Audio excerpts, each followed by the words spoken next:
I'm delighted to be here with you and honored to be invited to give a keynote at IMS Asia. I want to take this opportunity to talk to you about four things. First, the way I see the market for dance at the moment and Warner's position and role in it. Second, our recent acquisition of Spinnin Records and how this fits within our overall strategy for the genre. And third, some of the specific challenges we face here in Asia, and at the same time what massive opportunities we have here in dance music, in music in general as well. And finally, I'll wrap up with a few general pointers for the future. Hopefully by that time you'll all still be here. Turning first to what we feel is going on in dance at the moment. Latest numbers we have about the dance industry as a whole point to a modest but slowing growth. But from Warner's point of view, dance music is still showing a very healthy growth globally. The genre is outperforming the growing market, and regionally we're seeing growth at a slightly slower rate in Europe and the US than a few years ago, but emerging markets, with Asia leading the way here, are growing strongly and are literally fizzing with opportunity. One of our company mantras is that great music can come from anywhere and translate everywhere. So a hit can literally be signed anywhere and can be broken first out of everywhere. This is particularly true for dance music, we find, which in many cases is much less language dependent than other genres, and it's a genre where we can see stars emerge from all corners of the world, making it truly global. Many of our biggest artists, or Warner's biggest artists, such as Guetta and Robin Schulz and Galantis, they have first broken from markets outside the traditional Anglo-American repertoire centers. So the growth of global streaming services such as Apple Music and Spotify, Deezer, make it easier for acts and tracks to travel further and faster than ever before. The evolution of these services is starting to have a global impact on music. Popular tracks in Latin America are starting to attract global attention, as a top 5 hit in the region is automatically propelled into the upper reaches of the global charts on services such as Spotify, introducing that music to a whole new audience. As record companies, we have the ability to jump on a track that is popping up in certain markets, turning on the promotion tab in other territories and helping make it a global hit. We can find things happening in real time now with all the data we get back from our digital partners. And dance music is really at the heart of this revolution. Glance at the Spotify global chart and look at how many tracks are dance or dance pop crossover. In the last year, we have picked up tracks from labels or from our own affiliates out of, for example, Russia, France, Turkey, and Israel, and have them turned into hits or are still working on them. The key example being Burak Yeter, a Turkish-Dutch DJ signed by our Russian label, picked up by our priority system and now sitting at close to 300 million streams and still going strong. This is going to be a 500 million stream track out of absolutely nowhere, and there are more of these to come. Some of them will just be one-off successful tracks. Others we will be able to develop into artists or producers with a career and several hits. It is clear that we are driving the chart and the whole streaming business, which has propelled the recorded music industry back to growth in the last few years. And of course, a healthy recorded music industry is the engine of what drives the broader music business. We discover, nurture, and promote the acts and the music that attracts people to the lifestyle, the festivals, and the tours, and vice versa. This is why a healthy live festival and club circuit is so important for our side of the business as well. In those clubs and on those stages, kids get inspired to start out as producers, see their heroes, and get their first chance to be performing artists. But I don't want to pretend that everything is perfect and shiny and that we don't face challenges. We do. First and foremost, we are seeing a shift in the US, the world's largest music market, away from dance towards urban. We became used to tracks breaking there and then being amplified across the world. Today, The US often picks up on dance tracks last, if at all. So how do we build global hits without momentum coming from the US? It's doable, but it's harder, and it will require all of us to become more resourceful. Second, we need to find a new generation of global dance superstars. I've mentioned this 18 months ago in Ibiza as well. The artists at the top of most lineups, and to a degree at the top of the charts as well, are still too often the same that have been there for years. And I'm all for longevity and superstars, but the issue is still who will appear alongside them in the charts and in the clubs. We still do not develop enough new artists that rise to the absolute top of this genre, and we have work to do. And third, we need to make sure that we all are being paid fairly by all the digital platforms that use our music. The so-called value gap that sees some user upload platforms claim safe harbor immunity from copyright liability, and using this to game commercial licensing negotiations is seeing some of the highest volume digital platforms return the least to those that create the music. I think these issues can and are being addressed. We're seeing global hits generated without the need for the US to be involved from the start, and we're seeing and signing new talent that I think has the potential to join the big names of today among the all-time greats. There is work going on, still a lot to do. And particularly in Europe, there is also work going on by policymakers to address the value gap. I want to turn now to our acquisition of Spinnin Records earlier this month as part of Warner Music Group's strategic expansion within the genre. I'm sure you've all heard the news and wondered what it means for the dance market as a whole. Spinnin has an incredible track record of attracting new talent and developing DJs and producers to become global stars. It has released music from the likes of Afrojack, A-Lock, Armand van Helden, Blaster Jacks, Cedric Gervais, Fedde Le Grand, Martin Garrix, Solveig, Oliver Heldens, Sander van Doorn, Chesto, many others. And we don't want to mess with success. Roger will continue to run Spinnin as a standalone operation within the Warner Music family, and the company will continue to sign talent and to offer DJs, label, publishing, and artist management support. We are investing in Spinnin because we want them to grow, doing what they do best. With the market turning more and more into streaming, market share is becoming all important, and that is, of course, a reason for the Spinnin acquisition, but definitely not the only one. I think Warner's acquisition of Spinnin should be seen as a vote of confidence in the whole dance sector. We are looking at opportunities for growth, and the success of Spinnin shows that dance is one of those genres that is well positioned to benefit from the changes in a fast-moving music market. Obviously, their catalog will make us grow, but there are a few more reasons why we are keen to work with them and are very happy to get to do just that from now. A&R, more than a catalog, Spinnin is a relentless release machine, releasing up to 50 tracks a month, finding fresh talent every day, signing and developing the stars of tomorrow.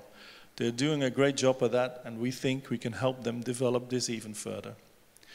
On the marketing side, they've built an almost unique capability of launching tracks and artists through their digital channels, and they have tremendous power. Their ways of taking artists to market and their ability to reach and talk to the consumers of dance music directly is impressive. We can learn from them moving forward, and I think that this knowledge and the data they have amassed can be of enormous value to us. The people as well, what Eelco and Roger have built in the last 16 years is nothing short of amazing. They've collected around them a team of passionate professionals, knowledgeable, entrepreneurial, and with a can-do mentality you don't come across that often. I'm personally looking forward to working very closely with them and to injecting some of the before-mentioned qualities in our teams around the world. And the Spinnin brand, one of the strongest brands in dance music, there's a lot we can do and will do together to build that brand into even greater heights. But very important for me as well is that because it's such a recognizable brand and because the team at Spinnin have built the infrastructure with their demo drops and talent pool setup, this brand attracts talent from all corners of the globe, particularly there where our own A&R teams are maybe not looking at dance yet, or even where we do not have A&R people on the ground. Some territories in Asia spring to mind, and that brings me to my next topic. If I can find the right page. How do we make Asia work? Let me turn to some of the challenges and opportunities we face here in this part of the world. I traveled here yesterday from Bali, where Warner Music was hosting its annual Asian marketing meeting. 50 people from the 10 territories in Asia that we have offices in, all very passionate, young, knowledgeable, and driven people. You just feel from being in that room that stuff is going to happen here. I made some notes, and here are some of the presentations during some of the presentations I attended, and here are some of the quotes that I sort of wrote down. Asia at the moment, 60% of the world population, 1.4 billion people in China alone.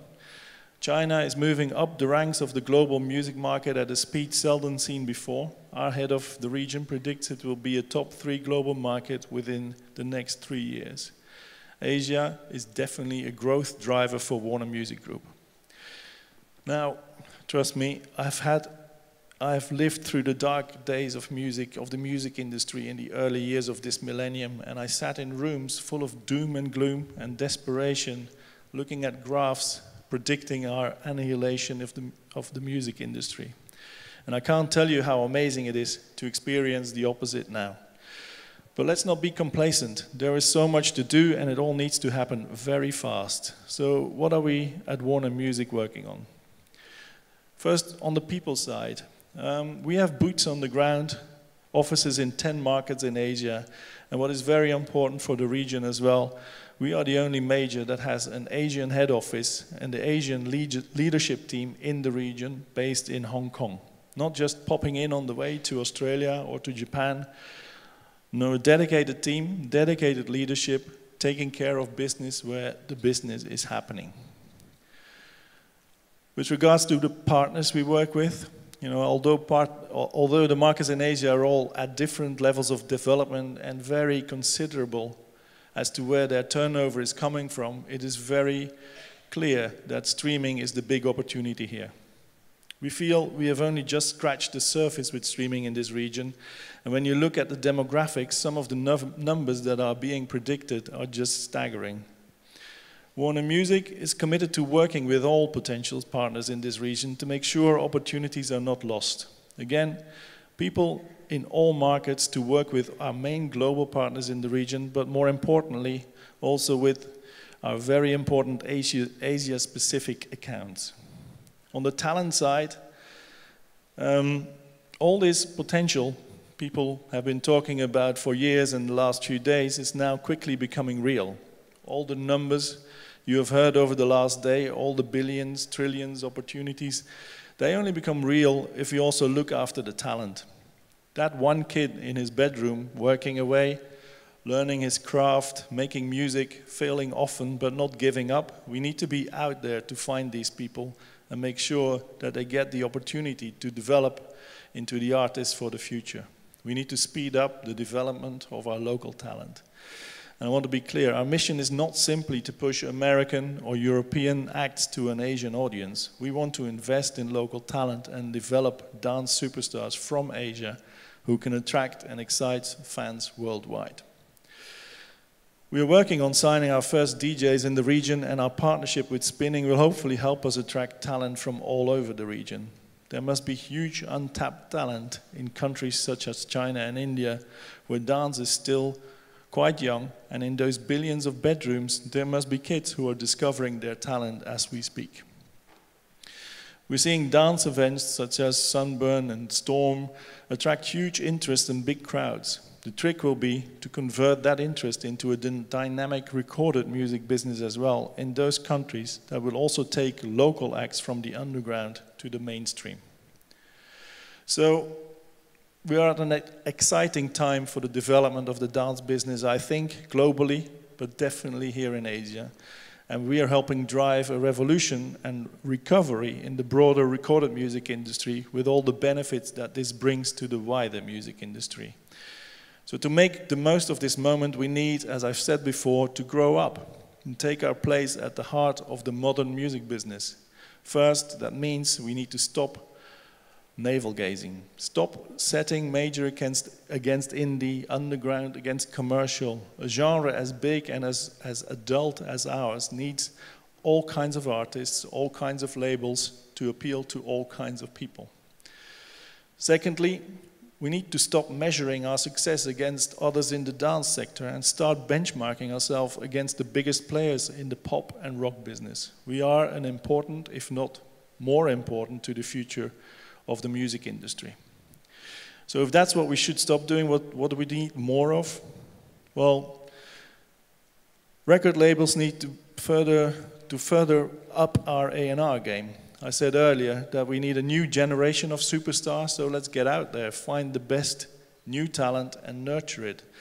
A&R should be judged not just on signing the latest hit or finding a track first, but also on how they help artists develop over the long term. So anyone can wave a check, but few can offer a sustainable career. And we need to invest in our teams as well. We are not a niche genre anymore, and we shouldn't be the crazy dance guys in the attic or the basement of the company. We need to employ people from a far wider range of backgrounds who can bring a more diverse set of skills to this growing sector. But it's not just labels that need to evolve. Artists and managers need to change the way they think too. They should stop chasing the cent and missing the dollar. Take time out to work on your music, to produce and promote it, even if that means missing out a few gigs in the meantime. Be more self-critical. Not everything you make is amazing. And we need more quality control if we are to get the buy-in from fans for the long term. So let me conclude by saying that I think the future for dance music is bright. Of course, there's so much change going on and the speed feels like it's accelerating all the time, but these changes are opening up so much opportunity to all of us.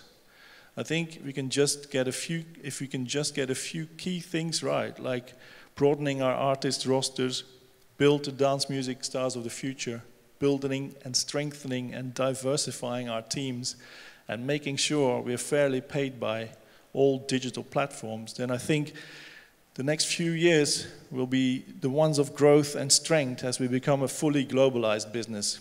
And I have no doubt that Asia will play a huge role in spearheading this industry's growth. So now, let's just do this. Thank you for listening.